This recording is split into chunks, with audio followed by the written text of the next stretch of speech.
Bellamy, right now we are following breaking news out of Florida where Hurricane Milton has made landfall tonight as a powerful Category 3 storm. The storm made landfall around 8:30 in Siesta Key, Florida. That's just south of Sarasota, about 70 miles south of Tampa. Right now we can confirm more than 1.5 million Floridians are without power. And check out this live look right now. This is right outside of St. Petersburg, about 30 minutes southeast of Tampa, Florida. And you can see the raindrops all over the camera, sheets of rain on the streets and heavy winds slamming those palm trees around. Tonight, officials say the storm is already responsible for, quote, multiple fatalities.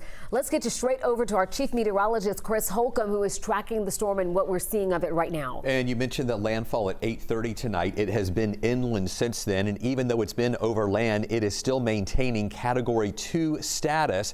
It came in as a Category 3, and we expect it to weaken a little bit more now that it is over land. But this thing is really bringing in a lot of rain over Florida. We have a flash flood emergency in effect in and around Tampa with all the rain they've been dealing with, 9 to even in some spots 17 inches at the Tampa airport. And we can still see all that heavy rain in association with it. But you'll notice that center of circulation no longer over water. It is over land, and that will allow it to weaken a little bit more as it crosses over the Florida peninsula. However, we think it will maintain hurricane status as it exits out over the Atlantic, and then it will start weakening once it moves over into that area. Just look at this heavy rain still north of Tampa over toward Lakeland and even up toward the Orlando area, where they're not only having the rain but also the wind there too. And as we widen out, you can see the rain even going up toward the Georgia coast. Nothing heavy, nothing severe, but just some good light rain to moderate rain along the Georgia coast. And even here, they also have a tropical storm warning still in effect along the Georgia coast. Here's the latest track.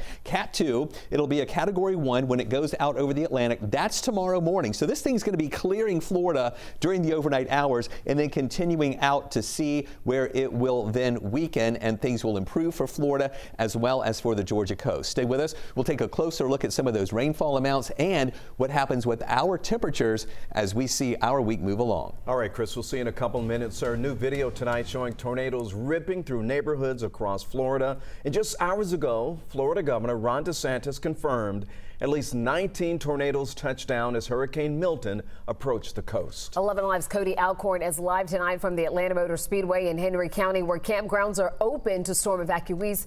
Cody, you got a chance to speak with a number of them watching coverage of the storm and just waiting for all of this to pass. Yeah, Jennifer and Ron, many of the evacuees who are here to my right have been glued to their phones or their TVs if they are in a motorhome, just paying attention to the track of this storm, watching the coverage all day as multiple tornadoes touch down ahead of Hurricane Milton.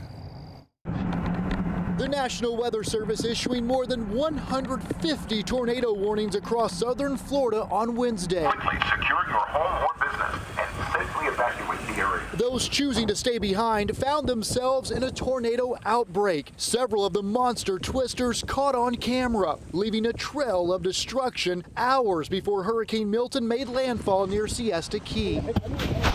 500 miles north. We're keeping an eye on it. Nicholas Howard tracking the storm from the Atlanta Motor Speedway in Hampton. When it was going to hit is when I'm supposed to be getting back down to Florida, back to Tampa. A food vendor at the state fair, which just wrapped up on Sunday, finding himself staying a few extra nights with some fellow Floridians.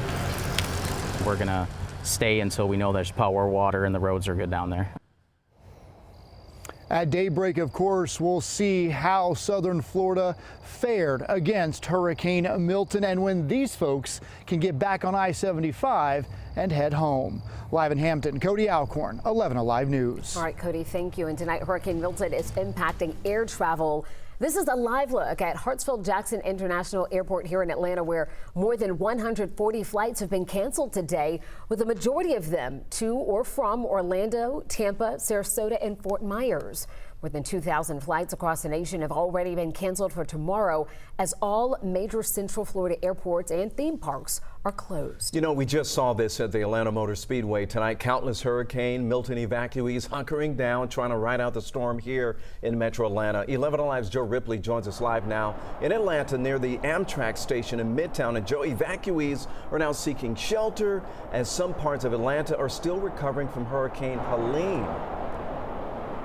That's right, Ron. It was just a couple of weeks ago when Helene blew through Georgia. Now as one storm moves out, another moves in, and so too do visitors from Florida right here to Georgia.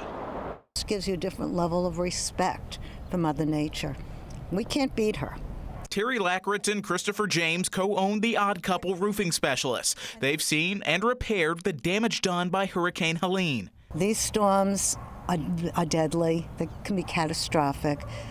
It's not just the initial storm and being prepared for it, it's the aftermath of the storm. Now the two are bracing for Hurricane Milton. While the storm will largely pass through Florida, Georgia is already feeling the impacts indirectly. The Atlanta traffic's normally a 2-hour. It might have been a 2.5 just to get around, so we do notice a difference. The Georgia Chamber of Commerce expects a surge in hotel guests and traffic. We saw several Florida license plates at Metro Atlanta hotels. GasBuddy.com analyst Patrick DeHaan believes demand for gas will go up, but Hurricane Milton should not cause prices to go up in Georgia. Mike Dunham heads the Associated General Contractors of Georgia. He says much of the state is still reeling from Helene, and the lagging recovery has taken a toll on builders and repairmen. Everyone's got someone they know whose house has had a tree on it, or they've lost the shingles, or they can't get out of their driveway. Many of them still don't have power today or water. Former Florida resident Terry Lackritz has weathered a few hurricanes, and with people hurting, she wants to help any way she can. Be a little bit more considerate. There's a lot of people going through a lot worse than what we're going through right now. Be kind. Tonight, Georgia Power says it is nearly done restoring power to those impacted by Hurricane Helene.